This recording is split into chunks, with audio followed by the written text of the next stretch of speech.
Բարև ձեզ հարգելի հայրենակիցներ, ուղիղ եթերում Նոյան Տապանն է Երևանից, հիշեցնեմ, որ ուղիղ եթերի ընթացքում կարող եք զանգարել ամերիկյան 818-967-521 եւ հայաստանյան 060-3511-31 հեռախոսահամարներով հարցեր ուղղել մեր տաղավարում գտնվող հյուրին։ Այսօր Նոյան Տապանի տաղավարում հյուրընկալել եմ քաղաքագետ Էդգար Առաքելյանին։ Նոյան Տապանի հետևորդներին հիշեցնեմ, որ ուղիղ եթերները կարող եք հետևել Նոյան Տապանի պատրոնում, Facebook-յան եւ YouTube-յան էջերում։ Բարև ձեզ, պարոն Առաքելյան, շնորհակալ եմ Նոյան Տապանի հրավերն ընդունելու համար։ Պարոն Առաքելյան, անդրադառնանք պատմական J.D. Vance-ի պատմական այցին, ինչպես Նիկոլ Փաշինյանն է ասում, եւ ընդհանրապես հանրության մեծ մասն է գնահատականը այդպես տալիս, ինչ արձանագրեցինք, ինչ կարևորագույն ուղերձներով եկավ Միացյալ Նահանգների փոխնախագահը, իդեպ քննարկման ենթակա է նաեւ այն, որ նա ընտանիքով էր եկել կնոջ եւ երեխաների հետ, սա ինչի մասին էր խոսում, եւ ինչպես հայտարարեց Նիկոլ Փաշինյանը, Հայաստանի եւ Ադրբեջանի միջև հաստատված խաղաղությունը դա հենց իրենց շնորհիվ է, դա կարծես թե խաղաղության առաջին փուլն է, երկրորդը արդեն Թրիփի նախագծի իրականացումը։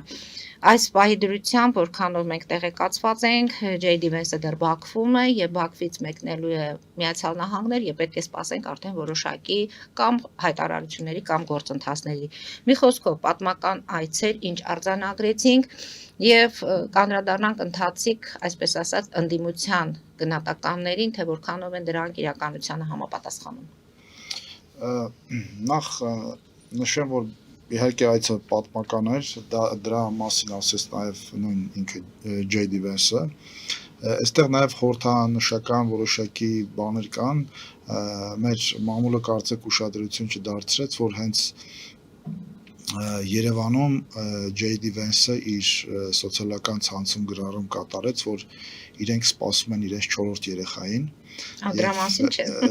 Դրա մասին մեր մամուլը չխոսեց եւ ես կարծում եմ, որ դա պատահական չէր ասված եւ ինչ վերաբերում է մնացած գործընթացներին, մենք թեւակողմ ենք շատ կարեւոր աշխարհաքաղաքական եւ տնտեսական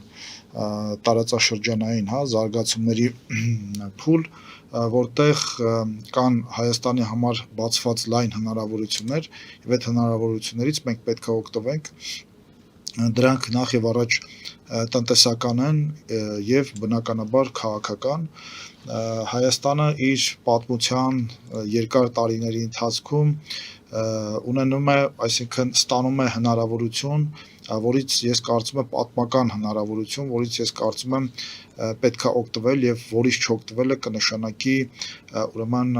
դավաճանություն սեփական ազգի եւ ժողովրդի նկատմամբ, անկախ նրանից թե ով է Հայաստանում իշխանությունը։ Սա ես կարծում եմ հազարամյակի հնարավորություն է Հայաստանի Հանրապետության, հայ ժողովրդի եւ Հայաստան պետության համար եւ Միացյալ Նահանգների երկրորդ պաշտոնյան, ըստ էության երկիր մոլորակի երկրորդ պաշտոնյան ժամանեց Հայաստան եւ խոսեց այդ պրոյեկտների մասին, խոսեց շատ հստակ, խոսեց նույնիսկ թվերով ներդրումների մասին, դրանք տարբեր ոլորտների են եւ ամենակարևորը, որ դրանք ուրեմն տեխնոլոգիական հատկապես ոլորտի ներդրումներ են, սկսած միջուկային էներգիայից, խաղաղ միջուկային էներգիայի օգտագործումից, այդ տեխնոլոգիաներից, ամերիկյան տեխնոլոգիաներից վերջացրած արհեստական բանականությամբ եւ այդ կիսահաղորդիչներով, դե դրան գումարած նաեւ ըստ էության Թրիփի ճանապարհը, որը բնականաբար Հայաստանին ըստ էության կապում է ֆիզիկապես կապում է ամբողջ աշխարհի հետ։ Դուք կարծում եք, որ այն ծրագրերը, որը նախատեսում է Միացյալ Նահանգները այստեղ իրականություն դարձնել եւ կյանքի կոչել մեզ մոտ անխոչընդոտ է լինելու, հաշվի առնելով, որ այս այցի հետ կապված ռուսական կողմից արդեն կան բավականին մեծ հայտարարություններ, բարձր պետական մակարդակով եւ Թրիփի հետ կապված եւ ընդհանրապես մեզ հիշեցնում են, որ դուք այս բոլոր գործընթացների հետ կապված պետք է հիշենք մենք իրենց գոյությունը Ռուսաստանի Դաշնությանը, խոսքով շատ հեշտ է լինելու այս ամենը, թեև դուք ինչպես նշում եք երկիր մոլորակի երկրորդ մարտներ այստեղ եւ այդ հայտարարություններով հանդես եկա։ Իհարկե դրանք հեշտ չեն եւ մենք տեսնում ենք վերջին ամիսների, ինչու ոչ տարիների ընթացքում թե ինչպիսի քայլեր են ձեռնարկում Հայաստանի դեմ, դրանք եւ հիբրիդային բնույթ են, դրանք նախկինում եղել են նաեւ ուղիղ ռազմական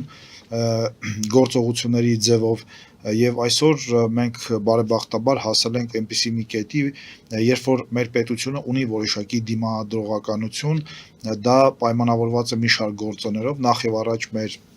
արտաքին գործընկերների հետ կապված, այսինքն մենք այս վերջին 2-3 տարիների ընթացքում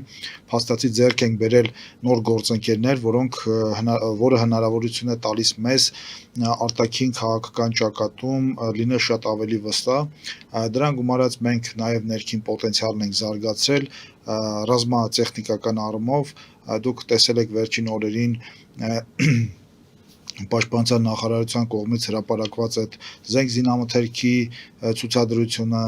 այսօր նաև հրապարակվել է ամրաշինական կառույցները եւ այլն, այսինքն նաև այս առումով էլ մենք բավականին ներքին պոտենցիալ ենք ձևավորել եւ բնականաբար տնտեսական առումով մենք բավականին դինամիկ զարգացող երկիր ենք, վերջին 5 տարիներին միջին ցուցանիշը 7 եւ ավել տոկոս է եղել տնտեսական զարգացման եւ այս գործոնները հաշվի առնելով իհարկե մենք ունենք որոշակի այլևս պոտենցիալ դիմակայելու, բայց բնականաբար այդ խոչընդոտները լինելու են, ակնհայտ է, որ այդ խոչընդոտները գալիս են հյուսիսից, Ռուսաստանից, քանի որ ուրեմն Ռուսաստանը բնականաբար ունի իր շահերը այստեղ եւ այդ շահերը ցավալիորեն չեն համընկել եւ չեն համընկնում Հայաստանի Հանրապետության պետական ազգային շահերի հետ։ Երեք դուք լսեցիք վարչապետի հարցազրույցը, կարծում եմ, որտեղ նա ասաց, որ այս պրոյեկտը մենք առաջարկել ենք նաեւ Ռուսաստանին, սակայն մեկ ուրեմն բանով, ընդգծումով, որ նախագծում պետք է նշվի Հայաստանի տարածքային ամբողջականությունը, ինքնիշխանությունը եւ իրավազորությունը այս ուրեմն պրոյեկտի վրա, որը կարծեք թե ռուսական կողմից հաստատում չի ունեցել եւ մենք դրանից հետո Հայաստանը արել է այն ինչ որ արել է, սա եւս մեկ անգամ ապացուցում է նաեւ ուրեմն այն հայաստանյան շրջանակների թեզերի հակահայկական բնույթը, որ մենք ասում ենք, որ Ռուսաստանը այստեղ շահագրգռված չի, որպեսզի լինի ուրեմն Հայաստանի սուվերենության ներքո գործող ճանապարհ, Ռուսաստանը այստեղ շահագրգռված է, որպեսզի լինի Հայաստանի սուվերենությունից դուրս իր Ադրբեջանի եւ Թուրքիայի վերահսկողության ներքո գտնվող ճանապարհ, որտեղով Հայաստանը կանցնի ոչ թե որպես սեփական ճանապարհ, այլ թույլտվություն կհարցնի օրինակ Ռուսաստանին, Ադրբեջանին եւ Թուրքիային, թե արդյոք կարելի է իմ տարածքով անցնել եւ դառնալ։ Եվ ահա սա է տարբերությունը եւ բնականաբար Ռուսական կողմը հիշեցնում է, որ երկաթգիծը իրենն է, երկաթուղային նախ շեշտենք, որ երկաթգիծը Ռուսաստանին է, չէ, երկաթգիծը Հայաստանի Հանրապետության սեփականությունն է, դա պարզապես տրվել է կոնցեսիոն կառավարման եւ ցանկացած պահի Հայաստանի Հանրապետությունը, եթե գտնի նպատակահարմար, ապա կարող է կոնցեսիան հետ վերցնել, այնպես որ այսինքն կգնանք ազգայնացման։ Տեսեք, երկաթգիծը Հայաստանի Հանրապետության պետական սեփականություն է։ Այստեղ ազգայնացման խնդիր չկա, պարզապես մենք կգնանք կոնցեսիայի պայմանագրի լուծման, այսինքն կառավարման մասին է խոսքը, այսինքն պետությունը ինքը կարող է իր սեփականությունը վերցնել եւ կառավարել կամ տրամադրել մրցույթային կարգով, օրինակ այլ ուրեմն մոդերատորների, ովքեր կգան եւ շատ արդյունավետ կկառավարեն, այնպես որ այստեղ նաեւ պետք է հələ հասկանանք, թե որքանով արդյունավետ է կառավարվել այդ երկաթգծի ցանցը կամ երկաթուղային տարածքներ կա, որ նույնիսկ գծերը չկան արդեն։ Դե դրա հետ կապված տեսեք դրա հետ կապված Ռուսաստանից միայն բողոքներ են, չէ, հնչում այ մենք ուզում ենք դրա հետ կապված Հայաստանի վարչապետը բողոքներ են, դրանք թե ճնշումներ են։ Դե դրանք ըստ էության իրենց մեջ պարունակում են քաղաքական ճնշումների տարեր։ Վարչապետը շատ հստակ հայտարարել է կամ դիմել է ռուսական կողմին, ընդ որում նաև ամենաբարձր մակարդակով մենք տեսանք վերջին այցելության ժամանակ այդ մասին խոսեց նաև դեմարդեմ Ռուսաստանի նախագահի հետ, խնդրելով, առաջարկելով, որ վերանորոգեն, վերակառուցեն այն հատվածները, որը Հայաստանի Հանրապետությանը անհրաժեշտ է։ Կանեն, շատ լավ, չեն անի, կտեսնենք։ Այստեղ մենք քանի որ ռուսական կողմի մասին ենք խոսում եւ բոլորս էլ հասկանում ենք, որ դժվար է լինելու այդ ճանապարհը, որ անցնենք, մոդուլային ատոմակայանի մասին խոսենք։ Մոդուլային ատոմակայանը ընդդիմադիրներն ասում են, որ Միացյալ Նահանգները ոչ միտեղ այդ ատոմակայաններից չունի կառուցած եւ Հայաստանի Հանրապետությունը լինելու այն պետությունը, որտեղ կառուցելու են առաջին անգամ եւ այստեղ գնահատվելու են ռիսկերը։ Ինչ կարծիք եք այս մասին։ Տեսեք, այդ ընդդիմադիր շրջանակները ամեն կերպ փորձում են Որում դրանք վաճառում են մեզ վրա, այդ մոդուլային ներողություն, բնականաբար, եթե ատոմակայան ենք սարքում, այնպես չի, որ Ռուսաստանը եթե այստեղ սարքի, բերելու է մեզ նվիրի այդ ատոմակայանը, Ռուսաստանը նույնպես եթե սարքի Հայաստանում ատոմակայան, ապա սարքելու է Հայաստանի Հանրապետության գումարներով, կամ Ռուսաստանը վարկի տեսքով գումարներ կտրամադրի, հետագայում Հայաստանի Հանրապետությունը դա կփակի։ Օրինակ, ինչպես նույնն այստեղ Միացյալ Նահանգների դեպքում վարկերը կտրամադրեն։ Պարտադիր չի Միացյալ Նահանգները տրամադրեն, խնդիրը նրանում է, որ դա այո, պետքա վճարի Հայաստանի Հանրապետությունը կամ չգիտեմ, այն գործընկեր պետությունը համատեղ, որի տեխնոլոգիաներով այդ ատոմակայանը սարքվում է, եւ սա արդեն բիզնես մոդելի ընտրության հարց է, թե Հայաստանի Հանրապետությունը ինչպես է պատկերացնում եւ ինչպես է ցանկանում, բայց Միացյալ Նահանգների դեպքում ես համոզված եմ, որ բացի վարկի տրամադրումից, նաեւ Միացյալ Նահանգները մեզ այ որոշակի լուրջ նյութատեխնիկական եւ ֆինանսական աջակցություններ կտրամադրվի, բացի 4 վարկի տրամադրումից։ Օրինակ նույն ռուսական կողմը, երբ որ Թուրքիայում կառուցեց եւ թուրքերին սարքեց միջուկային պետություն, ինքը իր սեփական միջոցներով է սարքել, Թուրքիան ընդհանրապես այդ շահագործումից հետո ինչ որ տարիների ընթացքում պետք է փակի այդ գումարները, այսինքն դա նորմալ պրակտիկա է։ Իսկ ինչ վերաբերում է մոդուլային այդ մասնագետներին, ապա ցավում եմ իրենց համար նման ատոմակայաններ կան, գործում են եւ դրանք թերևս ներկա ժամանակահատվածում աշխարհում լավագույններից են, թե իրենց էներգոարդյունավետությամբ եւ թե ուրեմն անվտանգության տեսանկյունից եւ թե հարմարավետության տեսանկյունից, քանի որ այդ ատոմակայանները օրինակ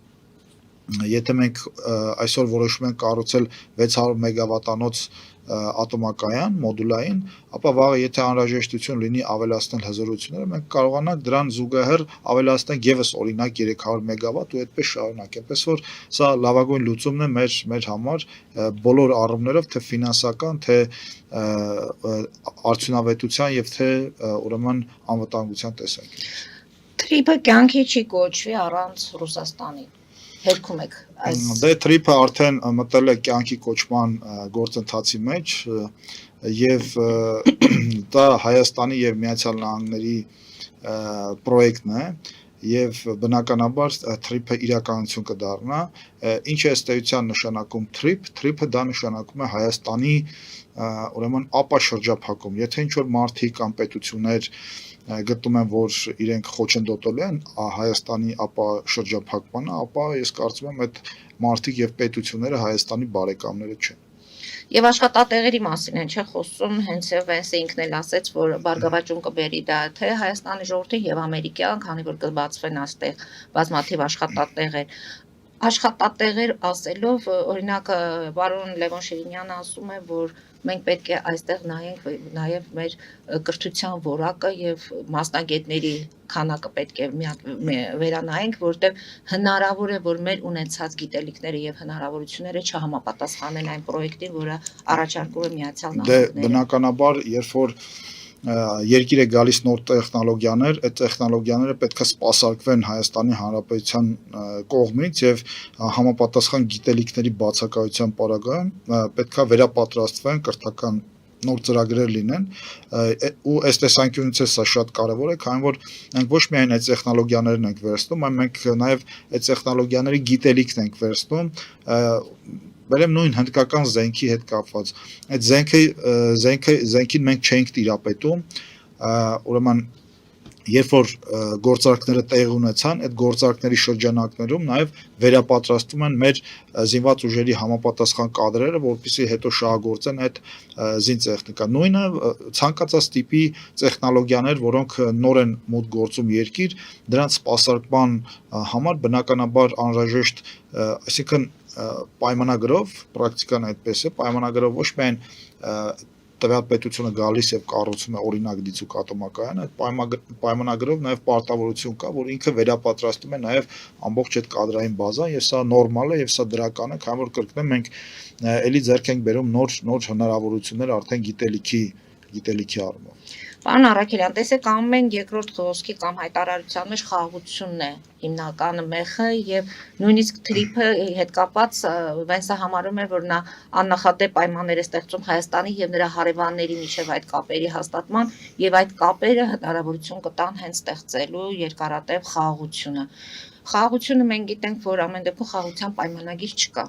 Եվ Դվենսը այստեղից մեկնեց Բաքու, այնտեղ էլ բնականաբար ունեցան իրենց որոշակի համաձայնագրերի ստորագրություն եւ այլն։ Առանց խաղաղության պայմանագրի ստորագրման որքանով կարող ենք մենք երաշխավորել, որ այդ խաղաղությունը լինելու, հատկապես որ Միացյալ Նահանգները եւ հենց Դվենսը հայտարարեց, որ խաղաղության ապահովելու լավագույն միջոցը դա տեխնոլոգիաներով զինվելն է, պաշտպանական համակարգ ունենալը։ Այսինքն այստեղ ակնարկվեց, որ Հայաստանը պետք է ունենա պաշտպանվելու հնարավորություն։ Այո, տեսեք, այստեղ երկու մակարդակ կա։ Առաջին մակարդակը դա տնտեսականն է։ Միացյալ Նահանգների փոխնախագահը, եթե հետևել եք, ինքը շեշտեց նաև տնտեսական փոխադարձ կապվածության եւ փոխադարձ շահերի հենքով նաև խաղաղության հաստատում, այսինքն տրամաբանությունը հետեւյալն է, որ երկրները եթե միմյանց հետ ունեն տնտեսական շահեր, ապա պատերազմը կամ կոնֆլիկտը շատ ուրեմն փոքր ուրեմն հավանականություն կա, որ պատերազմ կամ կոնֆլիկտ տեղի կունենա։ Սա մեկ եւ երկրորդը, որը նույնպես շատ կարեւոր է, այնպես չի, որ Միացյալ Նահանգները շեշտադրում են միայն ուրեմն տնտեսական զարգացումը, սահմանների բացումը։ Վենսը նաև նշեց, որ լավագույն նաև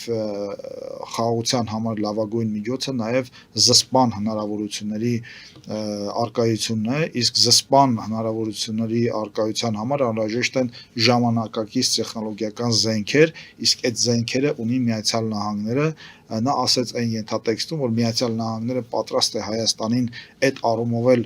ուրեմն աջակցել եւ դրա գործնական օրինակը մենք տեսանք, որ արդեն Հայաստանի Հանրապետության եւ Միացյալ Նահանգների միջև առաջին անգամ տեղի ունեցել ռազմատեխնիկական ոլորտի համագործակցություն, այսինքն առաջին անգամ Հայաստանի Հանրապետությունը կատարել է շատ կարևոր գնումներ ռազմատեխնիկական առումով Միացյալ Նահանգներից, եւ մենք տեսանք այն բարձր տեխնոլոգիական դրոնը, որը արդեն գտնվում է Հայաստանում եւ գտնվում է Հայաստանի զինված ուժերի սպառազինությունում։ Մենք դուրս գանք կարճատև գովազդային դադարի, որից հետո կշարունակենք մեր զրույցը։ Հարգելի հայրենակիցներ, հետևեք քիչ անց կվերադառնանք տաղավար։ Ֆելիչե ժամանակակից ատամնաբուժական կլինիկա։ Այստեղ հարմարավետությունն ու խնամքն առաջնային են։ Այստեղ կիրառվում են ատամնաբուժական ամենաժամանակակից տեխնոլոգիաներ, ճշգրիտ ախտորոշում, արդյունավետ բուժում, նուրբ փորձառություն եւ անհատական մոտեցում։ Սկսած սովորական մանրուքներից մինչև առաջադեմ ընթացակարգեր, այստեղ դուք գտնվում եք բարձր որակավորում ունեցող եւ փորձառու ատամնաբուժական մասնագետների ձեռքերում։ Մեր բարեկամական եւ հյուրընկալ անձնակազմն այստեղ է յուրաքանչյուր այցը հաճելի դարձնելու համար։ Ֆելիչե, ձեր առողջ եւ ամենաերջանիկ շպիտը սկսվում է այստեղից։ Եկեք եւ բացահայտեք նորարարության փորձագիտության եւ կարեկցանքի կատարյալ համադրությունը։ Վաճառվում է գերմանական հնաոճ դաշնամուր 1892 թվականի արտադրության ֆոն Մուլբախ, գտնվում է գերազանց վիճակում, կինը 15000 ԱՄՆ դոլար, հեռախոսահամար 094 115 310։ Երևան փոստը Գրանադա Հյուզում, տեղեկացնում եմ։ Դրամական փոխանցումներ 1%-ով, օդանավով 1 փաունդը 2.99, նավով ուղարկեք մեկ արկղ, երկրորդ արկղը անվճար, ավտոմեքենաների փոխադրում անհավատալի արժեքներով, ինչպես նաև կահույք և մեծ չափի բեռների փոխադրում։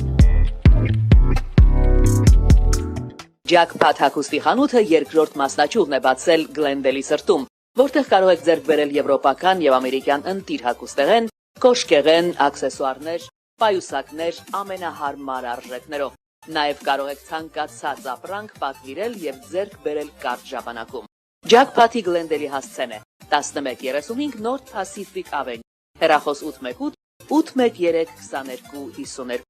Ջաքփաթ հագուստի լավագույն կենտրոնը Գլենդելում։ 60-ից ավելի ճանաչված եվրոպական բրենդների ինքնատիպ, չկրկնվող եւ մատչելի ընտրանին Fortuna Home and Country House խանութ սրահում։ Նորավոճ սպասք եւ կահույք հորեկա բնագավառի համար, տեքստիլ տնտեսական ապրանքներ, ամեն ինչ գեղեցիկ կյանքի համար։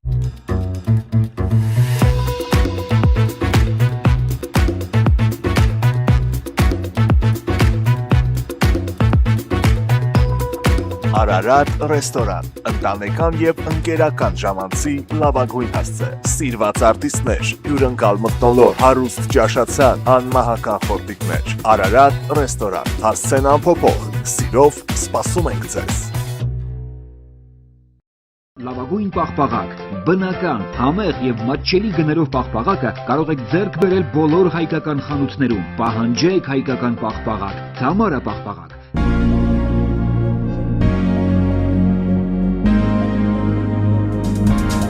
Տպագրեք ձեր գիրքը Նոյան տապան տպագրատանը, ինչպես նաև թերթեր, ամսագրեր, բուկլետներ եւ այլն։ Հասցեն քաղաք Երևան, Իսահակյան 28 առաջին հարկ։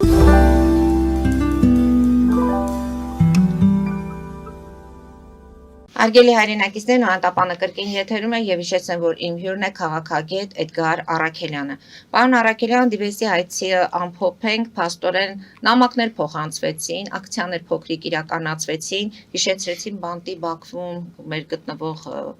հաստորեն գերիներին, դիվենսը խոստացավ, որ այդ զրույցը կվարի նաև Բաքվում Ալիևի հետ, այստեղ որն էր հետաքրքիր ուշագրավը, որ այդ ռուսական կողմնորոշում, այսպես ասված, մարդիկ ի վերջո մեր գերիների վերադարձի հույսը կապում են Միացյալ Նահանգների հետ։ Դե այստեղ է շատ կարևոր այո, ուրեմն հանգամանք է, երբ որ իրենք այդ հույսը չեն կապում այն երկրի հետ, որտեղ ուզում են Հայաստանին տանել եւ խցկել։ Իսկ ինչ վերաբերում է ակցիային, ապա սա ավելորդ շոու էր, ավելորդ շահարկում էր այդ մարդկանց ուրեմն կարգավիճակը եւ ես կարծում եմ նման ակցիաները ավելի կվնասեն այդ մարդկանց, քան ուրեմն օգուտ կտան, առավել եւս եթե դուք հիշում եք Վենսը արդեն Հայաստանից գնալուց օդանավակայանում հայտարարեց, որ Հայաստանի իշխանությունները այո այդ մասին խոսել են եւ ինքը այդ մասին խոսի նաեւ Ադրբեջանի նախագահի հետ, այնպես որ այստեղ ավելորդություններ են այդ մարդկանց կողմից հերթական անգամ ցույց տալու, որ իրենք այսպես մտահոգված են, մինչդեռ հենց իրենց քաղաքականության արդյունքում է, որ այդ մարդիկ այսօր հայտնվել են Բաքվի բանտում։ Հիմա խոսենք Բաքվում հանդիպման մասին, Միացյալ Նահանգները եւ Ադրբեջանը ստորագրեցին ռազմավարական գործընկերության մասին համաձայնագիր եւ դիվենսը հայտարարեց, որ Թրամփը, Փաշինյանը եւ Ալիևը վերջ դրեցին տարիների պատերազմին։ Սա ինչ որտեղ եւս այդ զսպման մեխանիզմներից է, սա խոսքեր են, բառեր են, բայց իրենք իրենց մեջ բավականին մեծ ամրություն եւ ինչ որտեղ այդ զսպման օղակներից են հանդիսանում դեպի Ադրբեջանը։ Տեսեք, նախ փաստենք, որ Ադրբեջանը եւ Միացյալ Նահանգները այդ փաստաթուղթը ստորագրեցին 1 տարի ավելի ուշ, քան Հայաստանի Հանրապետությունը եւ Միացյալ Նահանգները։ Նաեւ իհարկե սա որոշակի պարիտետի պահպանում է, իհարկե սա նաև այո կարևոր ուրեմն գործոն է այդ զսպման մեխանիզմների հարցում, երբ որ երկու երկրները երկուսն են Միացյալ Նահանգների ռազմավարական գործընկերներն են եւ այդ երկու երկրները չպետք է հակամարտեն միմյանց հետ եւ նաեւ բովանդակային առումով ես կարող եմ ասել, որ ըստ էության այնտեղ խոսքը գնում է էներգետիկ ինչ որ համագործակցության, որը կարծում եմ շատ վաղուց Միացյալ Նահանգները եւ Ադրբեջանը ունեն հակահաբեկչական, դրանք ստանդարտ այսպես համագործակցության ոլորտներ են, անվտանգային ոլորտում իրենց հիմնական ուղղությունը եղել այդ Կասպից ծովի ավազանի ու Կասպից ծովի անվտանգության ապահովումը, այսինքն իրանական գործոնը հաշվի առնելով, այսինքն սա հիմնականում այն ուղղություններն են, որտեղ Միացյալ Նահանգները եւ Ադրբեջանը այսպես թե այնպես մշտապես համագործակցել են եւ եթե համեմատենք Հայաստանի եւ Ադրբեջանի այդ փաստաթղթերը, ապա տարբերությունները ակնհայտ են ի օգուտ Հայաստանի Հանրապետությանը, քանի որ Հայաստանի Հանրապետության հետ համագործակցության մեջ շեշտվում է հատկապես տեխնոլոգիական ոլորտի համագործակցությունը, իսկ տեխնոլոգիան արհեստական բանականությունը եւ այն չիպերը, հա, Nvidia-ի դրանք կարող ենք ասել, որ 21-րդ դարի նավթն են, որը Ադրբեջանը չունի, բայց հիմա Հայաստանը ունի։ Եվ անցած անգամ դուք ասում եք, որ նույնիսկ Ռուսաստանի Դաշնությունը սարքավորումներ է ձեռք բերում այլ երկրներից, որպեսզի կարողանա։ Տեսեք, այստեղ էլ պարադոքս կա։ Ռուսաստանի մեր այն քաղաքական շրջանակները, ովքեր Հայաստանին տանում են կամ ցանկանում են տանել Ռուսաստան, դեմ են հայ-ամերիկյան այս հարաբերություններին, մինչդեռ Ռուսաստանը, որտեղ որ ցանկանում են տեսնել Հայաստանին, ինքն է շահագրգռված, որպեսզի ունենա այդ տեխնոլոգիաները։ Ավելին, Ռուսաստանը Ուկրաինայի պատերազմում ցույց տվեցին, որ նույնիսկ, չգիտեմ, տարբեր տեղերից այս սարքավորումներ, լվացքի մեքենաներ եւ այլն գնում են, բերում են Ռուսաստան, որպեսզի դրանց մեջի այդ չիպերը հանեն եւ օգտագործեն իրենց զենք զինամթերքի մեջ։ Եվ այսօր Հայաստանի Հանրապետությանը աշխարհի համար առաջին տեխնոլոգիական երկիր է, եկել ու ասում է մենք ձեզ 4 միլիարդ դոլար ենք տալիս, որպեսզի հիմնեք այդ արհեստական բանականության գործարանը։ Բանակցություններ են վարվում, որպեսզի Հայաստանում արտադրվեն արդեն չիպեր, մենք Որում աշխարհում գոյություն չունի այլ տվայրում, ինչ որ ասում են նման արտադրություն։ Չէ, աշխարհում գոյություն ունեն մի քանի երկրներում, Թայվանը որպես պետություն ըստ էության իր անվտանգության հիմքը հենց այդ չիպերն է, երբ որ Միացյալ Նահանգների այդ չիպերի արտադրության հիմնական մասը գտնվում է Թայվանում։ Հարավային Կորեան ունի լուրջ արտադրություն, Միացյալ Նահանգներում կան լուրջ արտադրություն եւ այսօր միլիարդավոր, հարյուրավոր միլիարդ դոլարներ են ներդրվում, որ Միացյալ Նահանգներում նոր գործարաններ հիմնեն չիպերի արտադրության, ելի մի քանի այսպես տեխնոլոգիապես զարգացած երկրներ եւ այդ ակումբի անդամ է դառնալու Հայաստանը ըստ էության, ու այսօր այս մարդիկ ուրեմն եկել են եւ փորձում են խոչընդոտել այդ զարգացումը, սրանք Հայաստանը բարձրացնելու են ուրեմն ըստ էության ոչ միայն տարածաշրջանային առումով, այլ դարձնելու են գլոբալ խաղացող տեխնոլոգիական առումով։ Տնտեսական հաջողությունները կունենանք եւ ամեն դեպքում մեր հանրությունը պատրաստ չէ հրաժարվելու նաեւ իր պատմական, այսպես ասած, պահանջների ցեղահայոց ցեղասպանության մասին է խոսքը։ Դիվենս այցել է ցեղասպանության փաստորեն հուշարձան ծաղիկներ դրեց եւ ինչու ստացվեց այդ սկանդալային իրավիճակը նրա անվան շուրջ, այդ իր միկրոբլոգում տեղադրված լուսանկարների, ինչու ստացվեց, սա միտումնավոր թե պատահական, թե ինչ որ արարողակարգեր, որից տեղյակ չենք, ինչու ամեն դեպքում, ինչպես հիմա ընդդիմությունն է ասում, սկանդալային ավարտով ավարտվեց Վենսի այցը։ Տեսեք, բնականաբար ընդդիմությունը փորձում է ամեն բան վերցնել եւ շահարկել, փաստենք, որ Վենս այցելել է հայոց ցեղասպանության։ Նույն մենակ էր գնացել պատվիրակության ինչ որ մեր կողմից։ Պատվիրակության Նկատի ունեմ ինքը մենակ էր, դա էլ են շահարկում, որտեվ ուղեկցող չուներ, Դե համենայն դեպս փաստում ենք, որ Վենս այցելել է Ծիծեռնակաբերդ, ծաղկի պսակ է դրել, գրառում է արել, հարգել է այդ թանգարան է մտել այնտեղ։ Թանգարան չի մտել, բայց գրառում է արել եւ ըստ էության սա մենք փաստ ենք։ Իսկ ինչ վերաբերում մնացածին, իհարկե ցանկալի կլներ, որպեսզի այդ միջադեպը չլներ, բայց ես կրկնեմ, փաստենք, որ Վենսը այցելել է Ծիծեռնակաբերդը, ընդ որում Վենսը նաև իր խոսքում նշեց, տեսեք, այդ նույն ընդդիմադիրները մշտապես մեղադրում են Հայաստանի իշխանություններին, որ անտեսում են այս ցեղասպանության հետ կապված խնդիրները, բայց Վենսը հենց օդանավակայանում ինքը ասեց, որ հենց Հայաստանի իշխանություններն են իրեն խնդրել, որպեսզի այցելի Ծիծեռնակաբերդ, քանի որ դա իրենց համար կարևոր նշանակություն ունեցող ուրեմն տարածք է։ Այնպես որ բնականաբար իրենք կփորձեն մանիպուլացնել, իրենք կփորձեն տարբեր նույն Վենսի այդ հայտարարությունների հետ կապված տեսանք ինչպիսի պրիմիտիվ եւ հակահայկական հերթական ուրեմն շահարկումները տեղի ունեցան։ Մեկը ասում էր էդի այն 5 միլիարդ դոլարն է, որը Ալիևը խոստացել էր Սերժ Սարգսյանին, մեկը չգիտեմ սխալ թարգմանություն 37 թիվ եկավ, մեկը ասում է 37 թիվ եկավ, ու ըստ էության փաստորեն դուրս է գալիս, որ 37 թվին սովետական միությունում հնարավոր էր այդպես դուրս գալ եւ ցույցեր անել ու հանգիստ գնալ իրենց տունը նստել։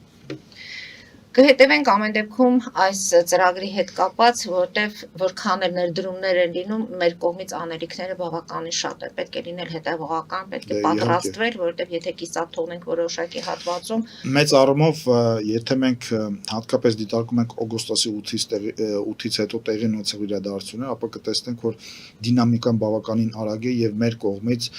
բավականին արագ քայլեր են ձեռնարկում, ընդ որում դրա մասին խոսեց նաեւ Վենսը հենց Հայաստանի վարչապետի հետ պատվիրակությունների հանդիպման ժամանակ նշել է, որ դուք շատ լավ թիմ ունեք եւ մենք ըստ էության կարճ ժամանակում ավարտել ենք բոլոր աշխատանքները եւ այդ հանդիպան ընթացքում նշեց, որ կարծեք թե որևէ այսպես էլ բաներ չունենք անելու, աշխատանքային, սա նույնպես ցույց է տալիս, որ հայկական կողմը շահագրգռված է, այլ հարց է, որ Հայաստանում կան ուժեր, որոնք շահագրգռված չեն այս գործընթացներով։ Տեսեք, խոսքը գնում է ըստ էության միլիարդավոր դոլարների մասին։ Դուք հիշում եք 2017 թվականին, երբ որ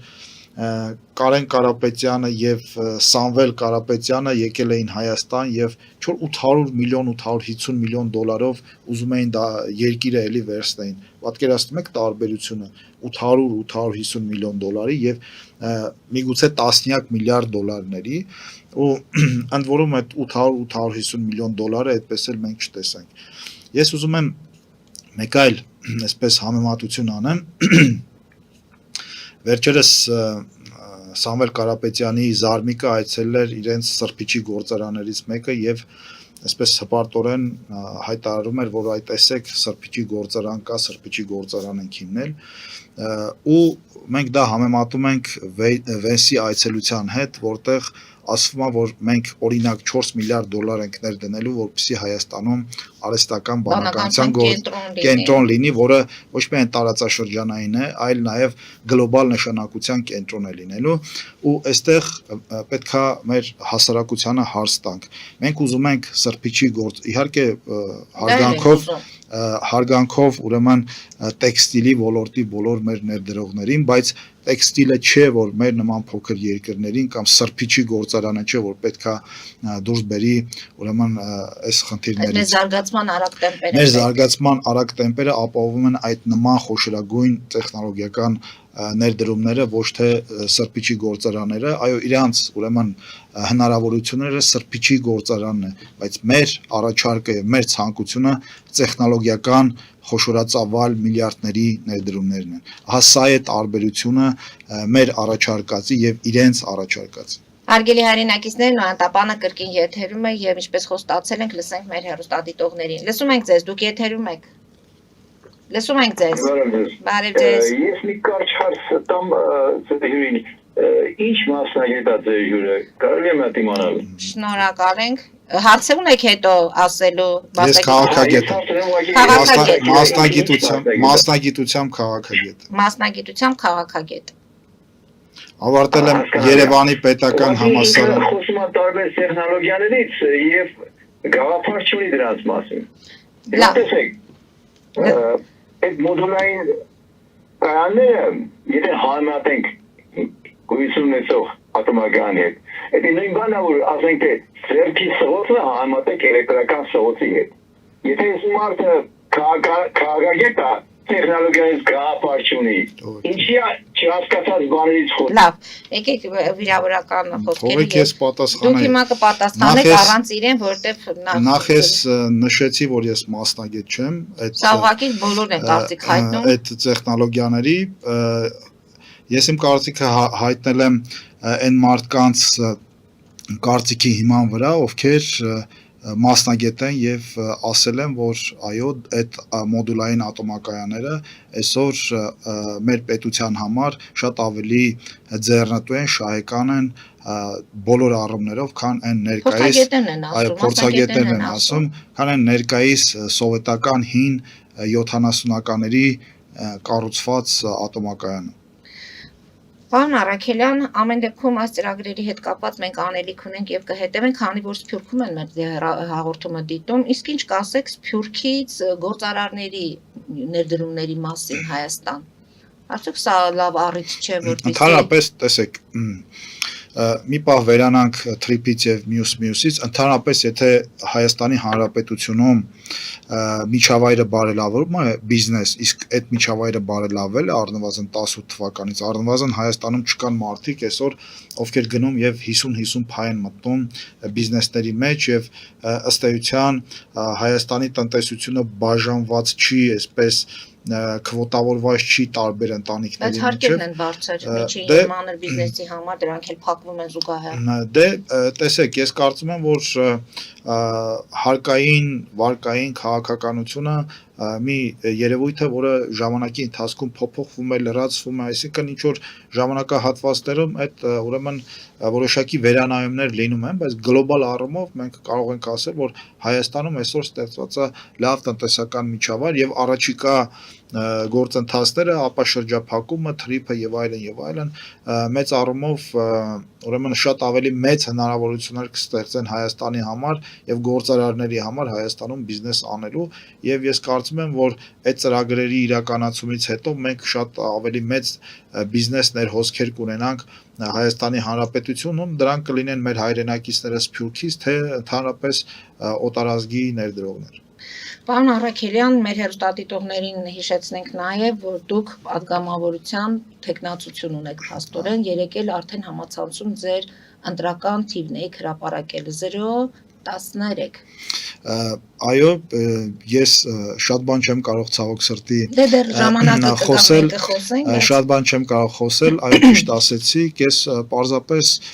կուզեմ այդ առումով ուրիշ բան ասել, նաև անդրադառնալով քաղաքացիական պայմանագիր կուսակցությանը, ըստ էության քաղաքացիական պայմանագիր կուսակցությունը Հայաստանի պատմության մեջ առաջին անգամ նոր մոդել կիրառել, ժողովրդավարական մոդել,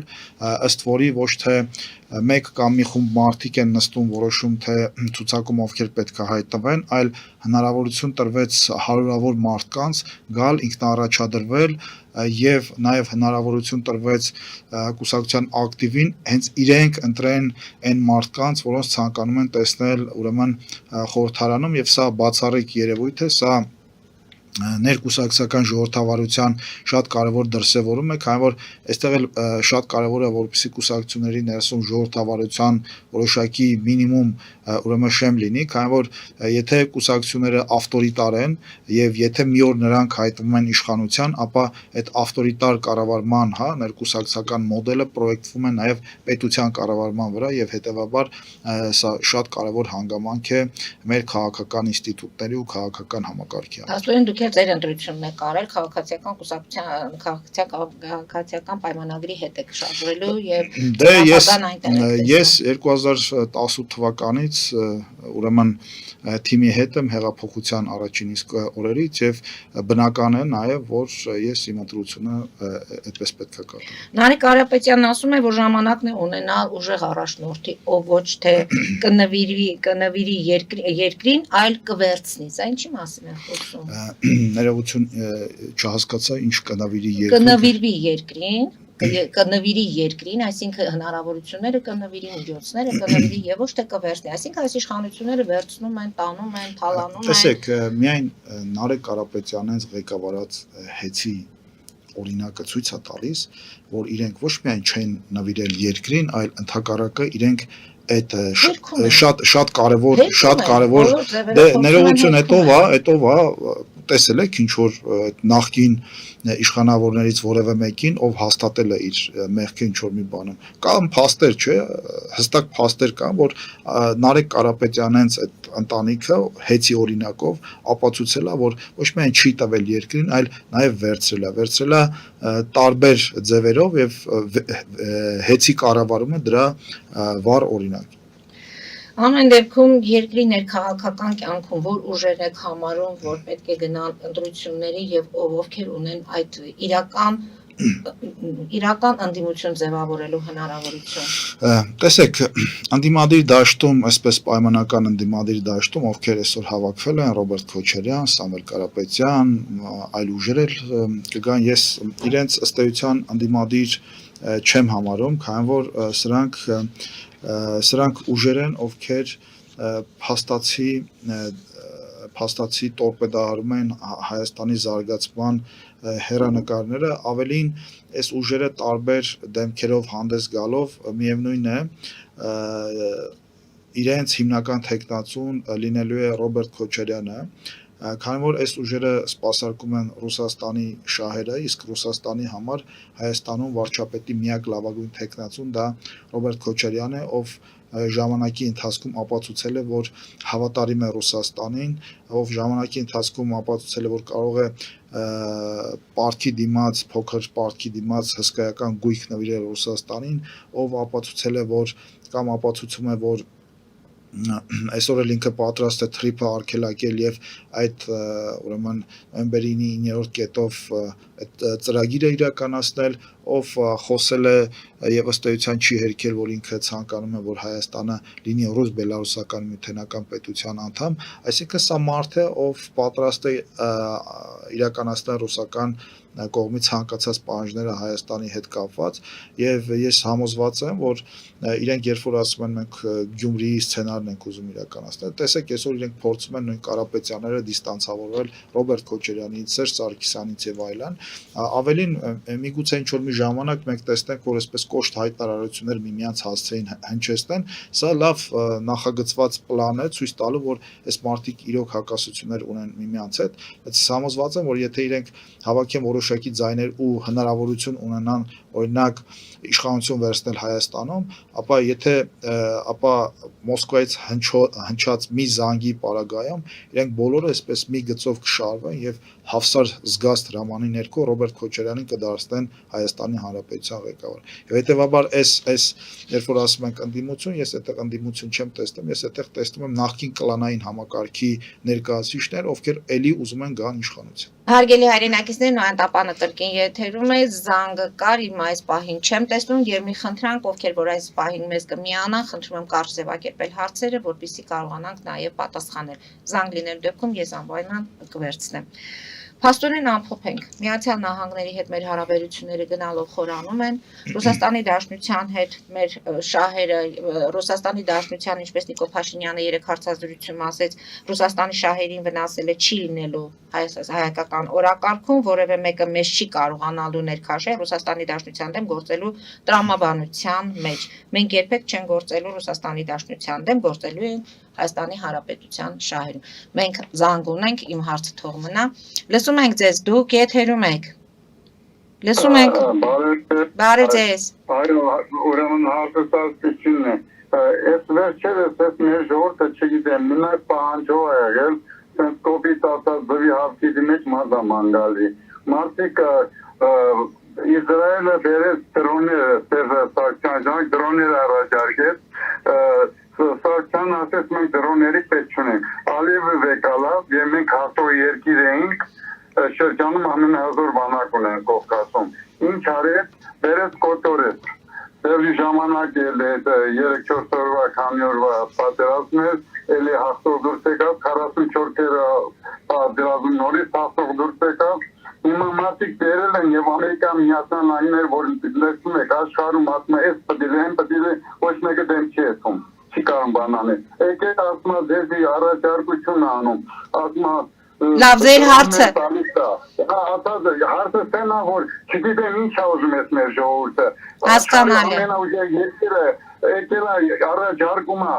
տեխնոլոգիայով, տնտեսական, ռազմական, փողով, ֆինանսապես, ամեն ինչով։ Ինչ է կուզում մեր ժողովուրդը։ Շնորհակալ ենք զանգի համար։ Գուցե սա հենց այստեղ այն է, որ 30 տարի հենց մեր հանրությունը եղել է որոշակի ուղղվածության, գաղափարախոսության։ Ես այո 30 տարի մեր հասարակությանը սնել են հետեւյալ մտքով, որ ըստ էության դուք կամ Հայաստանը եւ հայաստանցիները իրենցից ոչինչ չեն ներկայացնում եւ բացի Ռուսաստանից այստեղ որևէ մեկը շահ չունի եւ դուք այնքան պետք չեք աշխարհին, որ ոչ ոք չի գա այստեղ ոչ միայն Լուկաշենկոն, այլ նաեւ ռուսական ռոպագանդիստները եւ այլն եւ Սալավիով եւ այլն, այսինքն դուք ոչ ոքին պետք չեք, մի հատ է շնորհակալ եղեք, որ մենք եկել ենք ձեզ այստեղ յոլա ենք տանում եւ հետեւաբար ինչ ասենք պետքա կատարեք ու հանկարծ պարզվեց, որ ոչ այդպես չի, մենք ոչ միայն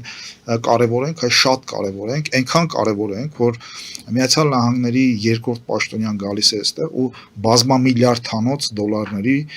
ուրեմն ներդրումների, ուրեմն փաթեթ է առաջարկում ընդ որում տեխնոլոգիական ոլորտ, որը իրենց սրբության սրբոցն է, տեխնոլոգիաներ, իրենց ամենաժամանակակից ուրեմն տեխնոլոգիական ընկերությունների արտադրությունները ամենաժամանակակից, այսինքն աշխարհում չկա երկրորդ երկիրը, որ արտադրում է նման չիպեր, դա միայն Միացյալ Նահանգներն է արտադրում եւ աշխարհում շատ քիչ սահմանափակ երկրներ կան, որոնց Միացյալ Նահանգները այդ տեխնոլոգիաները տալիս է։ Հիմա ճիշտ ասեց մեր ուրեմն Ընդ որում զանգը Միացյալ Նահանգներից այո, էր, ճիշտ ասած մեր հայրենակիցը երբ որ ասում է էլ ինչ են ուզում աշխարհի գերեզոր պետությունը եկել է ասում է ես ձեզ ամեն ինչ տալիս եմ բառի բուն իմաստով ամեն ինչ տալիս եմ խոսքը ոչ միայն տնտեսական ու այլ տեխնոլոգիաների մասին, այլ նաև խոսքը ռազմական տեխնոլոգիաների մասին է, ընդ որում արդեն այդ տեխնոլոգիաները Հայաստանում են ռազմական իդեմս այդ հետախուզական դրոնների ես կարծում եմ որ մեր հերոստատիտողը նշեց մեր հասարակությանը բայց ես կարծում եմ որ մեր հասարակությունը լավ հասկանում է պարզապես այստեղ որոշ կոնկրետ մարդիկ են որ փորձում են ուրեմն ստվեր նետել այդ ամբողջ գործընթացի վրա փորձում են վարկաբեկել այդ ամբողջ գործընթացը քանի որ իրանք այստեղ են ոչ թե Հայաստանի շահը պահելու համար իրանք ուղարկել են հա խոպաններից իրանք ուղարկել են որպեսզի իրանք դեմ դուրս գան Հայաստանի շահին եւ պաշտպանեն այն երկրի շահը որտեղից որ իրանք գործուղել են Հայաստանի Հանրապետության դեմ ահա սա է խնդիրը իսկ մեծ առումով եւ ես համոզված եմ որ մեր հասարակությունը դուրս է եկել այդ թմբիրից այդ 30-ամյա երբ որ համոզում են որ դուք ոչ ոքին պետք չեք հասկացել է որ իրենց երկիրը շատ կարևոր երկիր է երկիր մոլորակի վրա ու տարածաշրջանում իրենք շատ կարևոր ժողովուրդ են այս տարածաշրջանում որ իրենք ունեն նաև շատ կարևոր գործընկերներ ովքեր պատրաստ են իրականում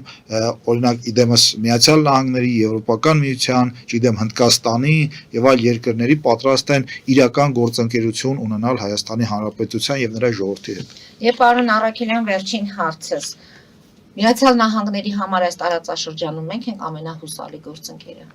Մենք պետքա խնդրին այդպես չնայենք, տեսեք շատ են, չէ, այսպես մանիպուլացնում, որ ուրեմն Միացյալ Նահանգների, հա, շատ են մանիպուլացնում, որ եթե ուրեմն ընտրում ենք այս ուղին, այդ ընտրում ենք վիլայեթ դառնալու ուղին, Թուրքիան գալու է այստեղ, բայց հակառակն է տեղ ունենալու։ Մինչև հիմա Միացյալ Նահանգների միակ դաշնակիցը այս տարածաշրջանում դա Թուրքիան էր, եւ Թուրքիան ուներ բոլոր առավելությունները այս տարածաշրջանում։ Մենք դեմարտեմ ենք դառնում գործընկերներ առանձնիչնորհների։ Տեսեք, մենք դառնում ենք եւս մեկ գործընկեր այս տարածաշրջանում եւ փաստացի ինչ որ առումներով վերացնում ենք նաեւ Թուրքիայի մոնոպոլիան լինելու տարածաշրջանում Միացյալ Նահանգների միակ եւ բացառիկ գործընկերը, եւ սա շատ կարեւոր հանգամանք է եւ սա շատ նշանակալի գործընկերություն է Միացյալ Նահանգների համար եւ այստեղ իհարկե Միացյալ Նահանգները ունի էլի այլ երկրների հետ շահեր, բայց ինչպես տեսակ JD Vance-ը հայտարարեց, որ սա ոչ միայն տնտեսական, տեխնոլոգիական հարաբերություններ են գործընկերային եւ ռազմավարական, ինքը նշեց, որ ես եկել եմ ըստ էության քրիստոնեական քաղաքակրթության ամենակարևոր երկրներից մեկը, այսինքն իրենց համագործակցությունը նաև քաղաքակրթական է եւ այո, այս առումով Հայաստանը բացառիկ նշանակություն ունի Միացյալ Նահանգների համար։ Շնորհակալություն եմ հայտնում, այսօրվա մեր հաղորդման ժամանակը ավարտվեց, հարկ լինելու դեպքում կհանդիպենք այս տաղավարում եւ կքննարկենք հարցերը։ Հարգելի հայրենակիցներ, այսօր այսքանով ավարտում ենք, հետեւեք զարգացումներին, մնացեք խաղաղությամբ։